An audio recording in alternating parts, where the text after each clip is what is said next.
welcome to another episode of Suck Talk, starring me, myself, the Super Sucklord, and I'm here today with an old school psychedelic buddy, Ricardo Cortez, famous individual, writer, activist, political guy, artist, creative type, been in the psychedelic sphere for many years, first time appearing on any of the shows. And I extended to you the offer to talk about your work and your art and your books, and you're like, fuck that, I just want to talk about Star Wars. Yeah. So that's fine with me because there's a topic that I've been wanting to address forever since I began broadcasting that I never got around to it, concerning what I call the Princess Leia problem regarding the original trilogy, and then a further problem that's been compounded by the passing of Carrie Fisher before she finished her role in the sequel trilogy. So I want to unpack that whole thing there and then propose a few solutions to what I consider to be one of the greatest mistakes in the original trilogy. Why don't you pass me that spliff? Yes. Because here's what happened. I had been thinking about this for a long time. Yes. And then just out of the blue, you sent me an email bringing up exactly the same point I was trying to make. Why don't you paraphrase exactly what you said to me in that email? Sure. Yeah. And I'm here basically. I mean, you haven't told me your theory yet, so I'm curious. I'm going to hear it for the first time here. We can break it down. But basically, I was recently watching Empire, and when Luke is leaving Yoda and at Dagobah to go help his friends on Cloud City because he has that vision, Obi-Wan's like, you know, that boy is our last hope, and then Yoda says, no, there is another. There is another. And we're left for 3 years wondering what the fuck that is. Yeah. Okay, so we find out in the next film that the other is Princess Leia. And it never panned out that Leia was that other hope. She never really did anything. She never took up the mantle. She never learned the Force or whatever. And then I was thinking, it would be cool actually if they changed the story so far that in the future that Yoda's proclamation at that moment wasn't meant to be talking about Leia. He was actually talking about someone. There is another hope No, because in Return of the Jedi, this is where it all starts to, this is where it falls apart, I think. In Return of the Jedi, Luke goes back to Dagobah, Yoda passes away, and then Obi-Wan reveals himself to him. And it's weird, in every subsequent movie since he dies, he becomes more and more corporeal as a spirit, which looks ridiculous to me. Like when he sees him on Hoth, he sort of looks ghostly and he's just standing there. But then on Dagobah, he's like walking and he sits on a rock. He's a fucking ghost. Like, what? That doesn't make any sense. That's not the point. Well, no, but just to break that down, we don't know exactly what, like whatever it was that Qui-Gon learned, that's what he learned, right? Maybe it's just like a physical form that's just translucent. Maybe it is. I mean, I could do a whole other episode complaining about the whole Force Ghost thing in the prequel trilogy. I could do a whole thing complaining about Qui-Gon, which actually broke my faith or my belief system in that Jedi were a good thing. Like, we grew up, I think the original trilogy was like this easy to see good and bad, right? We learned that the light side was the good and the dark side was the bad. That as I got older and I saw the prequels, which were whack to me, but there was a moment where I thought George was going to flip the whole fucking thing on us, and that the Jedi were going to be the bad guys. And I was like, that's a fucking move. This all of a sudden is interesting now. He didn't do that, and then it just kind of kept the thing going. But... Well, the Jedi weren't bad guys, but they were stupid and incompetent and arrogant and blind. And I saw that they were even more. They were just like the same. They were kind of politicians. And Qui-Gon, when he uses the Force to try to swindle a dude out of a speeder. Yeah, he cheats him. For like, that's how you use the Force. That's what Jedi are about. Okay. But I kind of dug that. You saw them as more human in that way. I just thought, I mean, he was portrayed as a maverick Jedi. That's how they sort of sold him up front. But I think, we already got off topic, but it's okay, we're talking about Star Wars. It's absurd and preposterous that they just don't have fucking Qui-Gon Jinn as a fucking spirit in Episode 3. Why would you leave that out if it's so important to the fucking story? And if Qui-Gon is supposed to be the Jedi... right at the end. Bullshit. Yoda said, "Oh, by the way, I gotta tell you one thing." That's George Lucas himself has complained about that method of a film, an amateur filmmaking mistake is to tell instead of show. So if some character says to one character, "This thing happened," that's inferior to actually just showing the audience the thing happening. That was kind of maybe the problem with the whole thing. I don't know, but it's like you look at the concept art for Revenge of the Sith. We're going to talk about Princess Leia in a minute, and it shows when Obi-Wan is on Utapau and he's chasing General Grievous and he falls into that pit and he's like sort of knocked out, floating in the water. You know, in an original, older version of the script and some of the concept art, that's where Qui-Gon Jinn appears to him as the Force Ghost and warns him about what's about to happen to Anakin. Okay. You know, and it's just like, why would you not include that? It just makes so much sense. And then at the end of the movie, the very end of the movie, it's like, oh, by the way, I talked to Qui-Gon. He's a Force Ghost now. Why don't you go figure out how to do it? Well, okay. I guess terrible! They cut it out for some reason, and they realized, oh, we got to put it in so that people understand. We don't need to understand. They put the Force Ghost. No, they put the Force Ghost in fucking, was it Clone Wars or in Clone Wars? Anyway, you didn't have to bring, and we don't want to see Anakin in the Return of the Jedi Special Edition. That's really bad. That's a whole other topic. Yes. But we gotta let's get. Okay. I'm sorry. Let's get back. Go anywhere. Go for Leia. You want to tell me your theory? Okay. This is what I think is the problem, is that, and it's convoluted, but knowing what we know about the character of Princess Leia, when it's finally revealed that she's Luke's sister, I know you've said that you felt that she didn't kind of freak out enough, that she was not only, like, she always kind of sensed that Luke was her brother. I'll buy that, you know. Although I don't think they were not meant to be brother and sister in the original film. This was something that was tacked on later. There was supposed to be some other girl training on the other side of the galaxy. This is and that was the other. And I think just for convenience sake, you know, to wrap up the movie, Return of the Jedi to me has a very let's wrap this up pacing to it. Let's just for expedience make Luke and Leia brother and sister, and then that conveniently settles the love triangle. Okay. You know, I think it was really just an excuse to explain why, you know, to just so Luke doesn't get butthurt that she's fucking Han. So that, but I buy that she could have sensed that Luke was her brother because they already had that connection in Empire. But then she finds out Darth fucking Vader is her father, and she has zero reaction to that. I think that as he was saying it, she was like in there, and she's like, "Wow, this is painful." Like, I don't buy it. It's crazy. Knowing who she is as a character, looking at who she is as a character, I don't buy. Like Leia, all of a sudden, she's been this hard cookie the whole fucking first two movies. Yeah. You know, and then suddenly in Return of the Jedi, she becomes this sort of fragile creature that needs him to hold me. It's just like Luke Skywalker is your brother, and he's going to confront Darth fucking Vader by himself, and Darth Vader is also your father, and you wanted her to join. And they've set the movie up where Luke is, I can't do it alone. You know, why does that? Why? I'm sorry, I'm getting excited. Yeah, they throw her as a slave. It's ridiculous. It plays no part in the story. Luke says to Ben, I can't do it alone. And then he goes and he does it alone, and he's fine. And there's just this one throwaway moment where Vader says, oh, if you're not going to turn to the dark side, maybe your sister will. And then he's like, and then suddenly gets all mad. I mean, that's the only part it plays, and they don't have to be brother and sister for him to care about his friends, you know? It doesn't drive the story.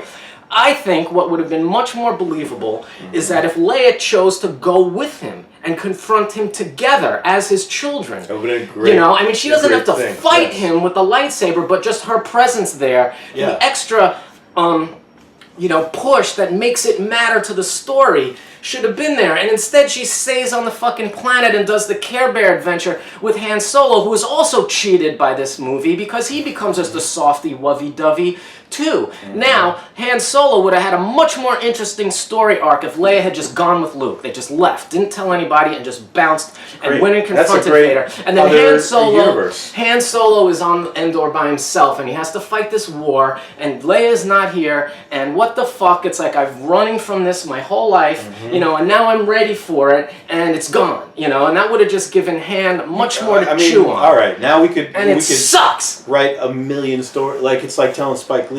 I'm not going to do anything about this. You know, when what I'm saying is you can't hate on him for what he didn't put in. Sure I can. But why? Well, I was going to say about Spike Lee, I think what movie was it?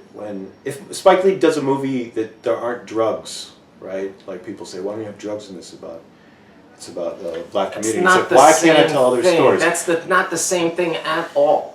The only reason it matters is because there was so much setup to this. Okay, it's a flaw in the writing. Where is this going with the new one? I'm not quite finished with this because there is one like. And it would have been better for Leia's story because they turned her into a bikini wearing, like you said, she wasn't. She ran the first movie. But she also runs the first part of Jedi. Like even though she's in the bikini, she's still, and she chokes him, and she fucking is a badass the whole fucking time. Yeah. I don't think the bikini was super sexist. Whatever. That's a whole other topic. Everyone loved that thing. It's erotic. It's amazing. And there was so little of that in Star Wars, and she played it perfect. She wasn't some slave girl. She transcended the outfit. Anyway, it's an interesting retconning because it explains some of Darth Vader's behavior in the first film. Because when he has her prisoner on the Death Star, and he's trying to get the information out of her.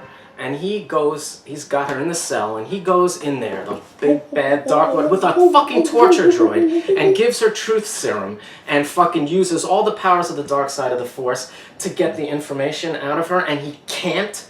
He puts forth all his efforts, and he can't do it. It wouldn't have been like that scene with fucking Rey and Kylo, because Kylo sucked, and Rey was at a point when she was high in her power. Like, sure, Leia had the Force, and she was very brave, but come on. Nobody could have withstood what Vader was capable of putting down, and yet somehow she does. And it's like, we see how easily Vader can read Luke's mind in Jedi. The reason why she doesn't give up the info, he doesn't get the info, is because at the end of the day he can't bring himself to hurt her, because he knows somewhere that this is Padme, or she feels Padme. She looks like Padme. He can't do it. He just can't fucking do it. And he makes excuses for it with Tarkin. And you see it again subtly in Empire. Wait, let me just ask you. These things that you're like, do you think that these were all of what George's intentions are? We going on that, or you're kind of making up your own feeling? Because it makes it better. I like this. This didn't happen. No, this didn't happen. But it had to have happened because if she survived that, this is the right. But it wasn't by design. It's just like accident. It accidentally works because if you go back, I'm with you. I highly recommend you read this book called The Secret History of Star Wars, where it's just. I don't know I don't go outside. I like to just stay within the movies. But it explains like what the other drafts of the film were and where certain story points come in, and it's like Darth Vader being Luke's father was not an idea from the beginning. That was added in the second draft of Empire Strikes Back. Up until they started writing Empire Strikes Back, there was still this idea that Darth Vader and Luke's father were two different people, and it was only added in later to give it, twist. And it never been done before in that way that we knew about. It was brilliant. So that's more interesting of what they're going to do with 8 and 9. What is going to be are they going to be able to surprise us with something as new? See, now I'm just afraid that it's going to be, like The Force Awakens for me fell apart as soon as we saw the Star Killer base, because from that point on to whenever that ended, I kind of know what's going to happen. Right. That's that same fight we've seen over and over. So I thought, well, what are they going to do with the father facing the son, which was the first part of the first trilogy, and the inverse would be to face your mother, which is every human's that's a core thing as well. Right, and it fits in with the mirroring and the balancing of the way that the stories and it'd be work. interesting how they do that. That could be surprise us. Now, they can't do that if they were planning to wait for the third one to do that. Sure they can. Not without Carrie Fisher? No, we have to do it without Carrie Fisher. How would you do that ultimate thing? This is what I would do. This is where it comes? The theory, my theory, I was, about the flaw in Return of the Jedi is my main problem, from which all these other concerns, and details sort of. The flaw in Return of the Jedi is the mishandling of the brother-sister relationship, and because of that, all these other trajectories of postulations the handling and of it, or the fact that they have them as brother and sister. The handling of it, to introduce that as a story point in Empire Strikes Back, and then sort of bring it up again in Return of the Jedi, and then have it play absolutely no role in the outcome of the story is just bad writing, you know. So that's why I think the story should have gone as we said previously. But an opportunity to sort of make up for that a little bit and give Leia more of a purpose in the Force, you know, or as a direct player in this father-son family relationship that's been going on of like the good father, the evil son, the good father, you know, whatever, and just, you know, it's like somehow it ends or it concludes when it's the mother that, you know, sort of finishes this story. And that would have been, in a way, Leia really being truly the other, you know, because Luke is going to fail. I don't like to speculate about the upcoming movies because I want to be surprised, and it's like if I think about it too much, you know, then I think it's okay if you come at it from anything you know yourself. Like, I don't look at any spoilers, and I only will look at spoilers. I only want to see a trailer that was intended for me to see by them. Right, but I almost feel like by speculating I'm spoiling it. No, because that comes from, like, I like speculating because if we outguess what they're going to do, it's kind of their fault because they're Yeah, because I don't want to picture it too much because then I'm going to come up with something I really dig and then they're going to have to, you know, they're going to have to impress me. Like, I thought I had ideas for episode 7 and, you know, some of them I was like, they fucked up. I thought some parts of the movie were really dumb. And other parts I was pleasantly surprised, so whatevs. Okay, but so here's where they're at. Supposedly all the scenes for episode 8 is wrapped. Right. Carrie Fisher was still living when they wrapped it, and she has supposedly a larger role, and she meets with Luke again, I'm sure. And we're also assuming that she probably had a role in the next movie. They say that's wrapped. But I read somewhere that Disney said that they had big plans for the character in the next movie. Like, she doesn't finish what she's supposed to do in this movie, so they're faced with the dilemma now. It's because it's like they've ruled out CGI. Disney officially came out and said they were not going to digitally recreate her. Because they didn't. Well, you know, they did it in the last movie in Rogue One, and then like 2 days later she died. So maybe that's a jinx. I don't know. It didn't work as perfectly as it could have. No, but let's not get off track. What they have to do then is either rewrite the story, which I'm absolutely against. You know, I think that the story has to be the story, and as tragic as it is that she died, it's like the show must go on, you know, and the story still has to live on, and you can't diminish the character because the actress is gone. You have to find a way around it. So the only other way to do it is to just recast the role. Just get another actress to play it. And I propose it be Jodie Foster. Jodie Foster was actually under consideration to play Leia in 1970s in the original Star Wars, but she didn't. You're talking about like the Bob Dylan style, just throw in any actor, we can change it up. No, because I think Jodie Foster has an inherent connection to Star Wars because she was cast as Leia before Carrie Fisher. I ain't feeling it for the whole it's like she's Princess Leia, like that. Well, what are you gonna do? Okay, you have to get an actor. If you're going to get an actress to play her, I think Jodie Foster could pull that off. Okay. And I just think maybe with a little makeup, a little CGI enhancements here and there, and just like a suspension of disbelief from the audience, I think she could pull it off. I mean, maybe I'm wrong, but I feel because she was originally cast in the role, it just feels very Star Wars, because Star Wars always goes back and references itself and borrows from itself and cannibalizes itself. So it just, to me, seems like a very balance of the Force type of thing. Maybe it's a stupid flight of fancy, but that's the only thing. Then that's interesting my because proposal.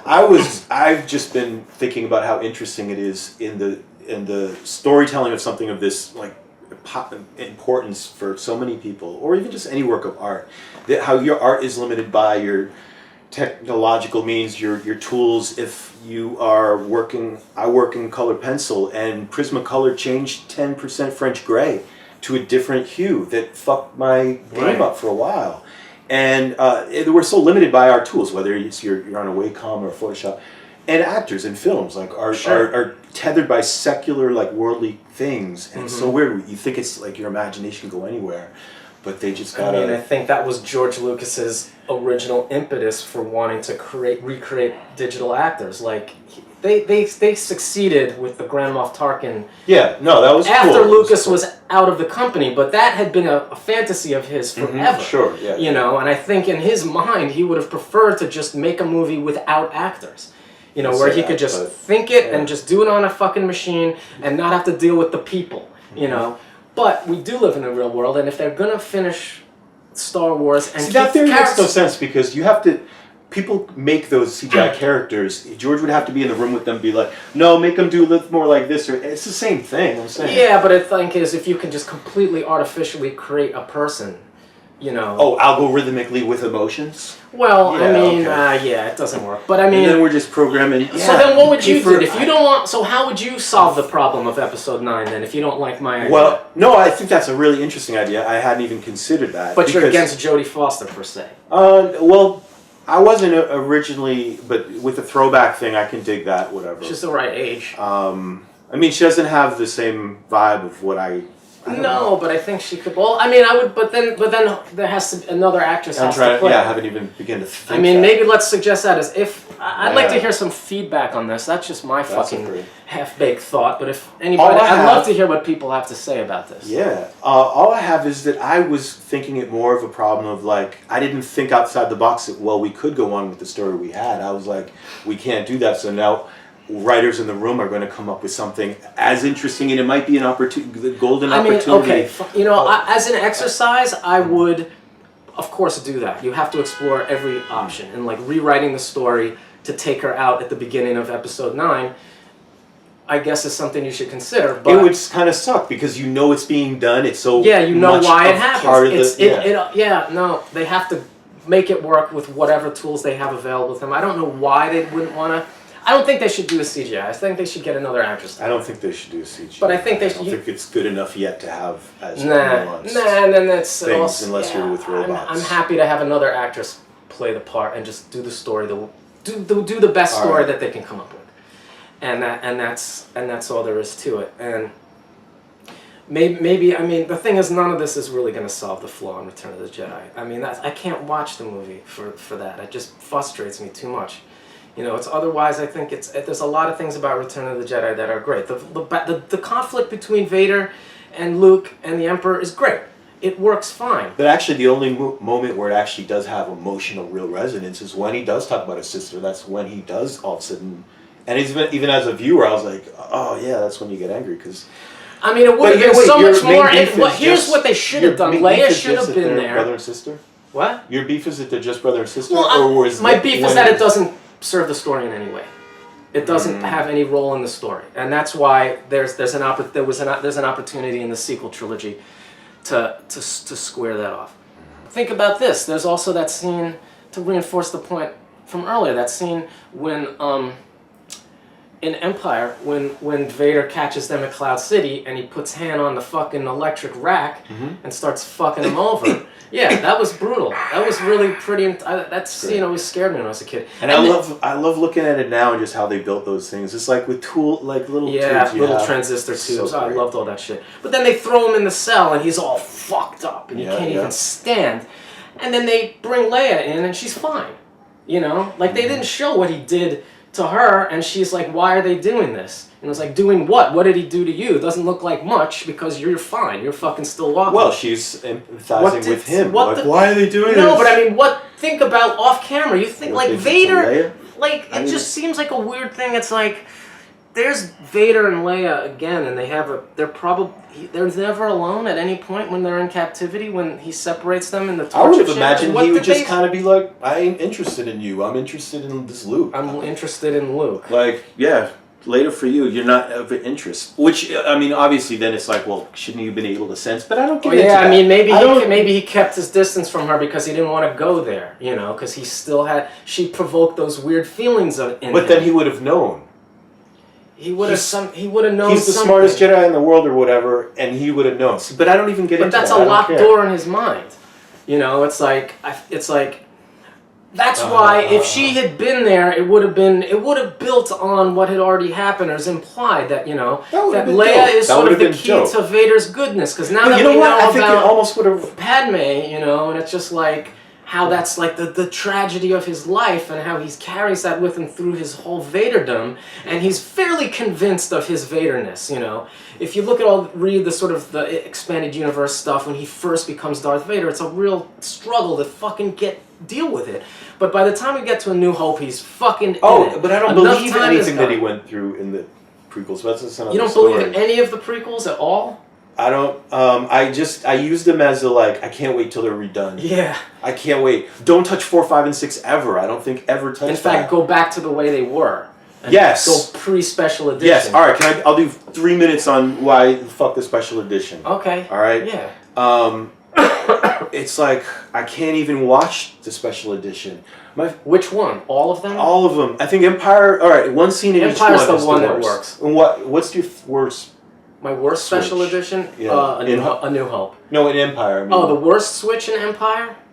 I don't have any real complaints with the CG. It's hard to tell. There's because one like thing. I don't mind where's the stuff in the windows and Cloud City. No, that I stuff mind looks that. kinda I cool. do. I even that. Really? And I don't like to see new kind of half-ass early CGI Cloud City that's not as dope as it could be now. So it looks kind of schlocky. It early doesn't Photoshop match the style. original feel. None of the that feel too. Of the film. Yeah. That's why in the first it doesn't work. And it doesn't show the limitations of what he was working with. He couldn't do all that shit, but it still looked cool with the fucking ice cream machine. Yeah. I like that shit. But no, the worst part in Empire is the what's the Wampa? Yeah, is that the Abominable Snowman? Yeah. Yeah. All right, because the original version of it, you never see him. You never see the Wampa because they couldn't shoot it. Because it's the Jaws principle. Yeah, the That's why you machine never was see broken. the shark. Yeah. Never see it, but they cut it and it's scary and it's like the builds. And as a kid, like you know every beat, it's coming, it's coming, and then you watch the new one, it cuts to the fucking monster. It changes the beat. It's really not scary anymore. You're right. You're right about that. I mean, also the Jabba the Hutt scene in New Hope is terrible. No. Yeah. Not only does he not look good, but it's like he's jokey. Yeah. Here's what fucks it up. Even if he looked great. Yeah. First of all, it doesn't serve the story because no new information is. No, it was one of those things. We got it from the Greedo scene. We knew what was going on with Han and Jabba because of Greedo. You didn't need to have another scene where they almost have the exact same exchange, except nobody gets shot.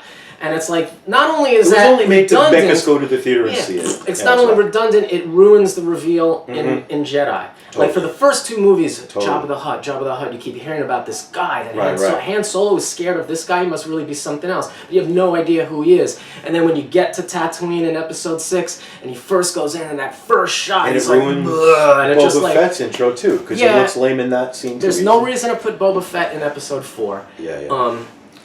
I gotta be honest with you. And the music scene in Return of the Jedi, no. That's really bad. But getting rid of Yub Nub, I hate the Ewoks, but Yub Nub was the best part, and you got rid of Yub Nub. So who was Yub Nub? That was the song they sing it. Yub Nub. They got rid of it in the special edition? Yeah, and they put in this weird, like, fucking I hate world the new music. world music one. I love Yub Nub. Yeah, Yub Nub is great. It's got a great beat, and it's got the bass line boom. It's good. Did you hear there was, like, a version on, like, Pop 40 of that song? A remix of it, or a cover of it? It was like, I don't know. Okay, here's the one thing I did like about the Return of the Jedi Special Edition was the added Boba Fett scenes. I know. No, I didn't like any of them. Why? He didn't have any of the same movements. He was when they're flirting with the girls. I get it, but it was almost. It was like. It was a little heavy-handed, but it explained his downfall more.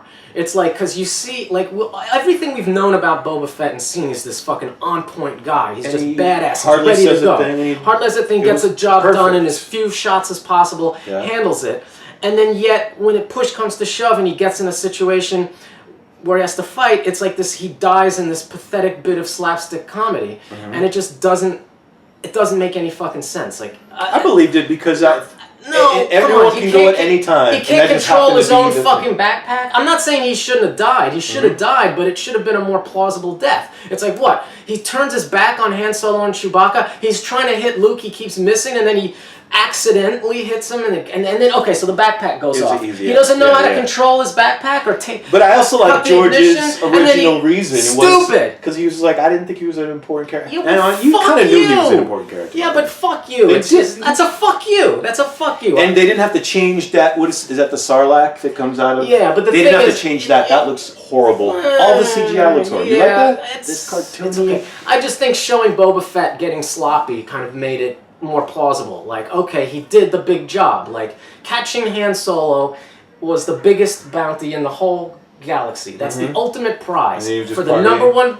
Okay, he did that, and not only did he do it, but it was the ultimate play where he he double spinned it with a deal with Darth Vader and didn't just capture Han Solo. He brought this creation of Darth Vader, that Darth Vader himself authored this monstrous piece of artwork with Han Solo's body, and he rolls into Jabba's palace, gets the money, and then there's nothing else to do except party, and he got fucking sloppy, and when the heroes show up, their plan was absurd, and he was like, I beat these guys once, I can beat them again, and he stayed up fucking those slave girls all night, getting drunk, and then when they went to throw him in the Sarlacc, shit didn't go as planned, you know, and he slipped because he got sloppy. I'll buy that. The way it's executed is a bit fucking heavy-handed, but the explanation, it's... You like that they actually made him look like a wanker?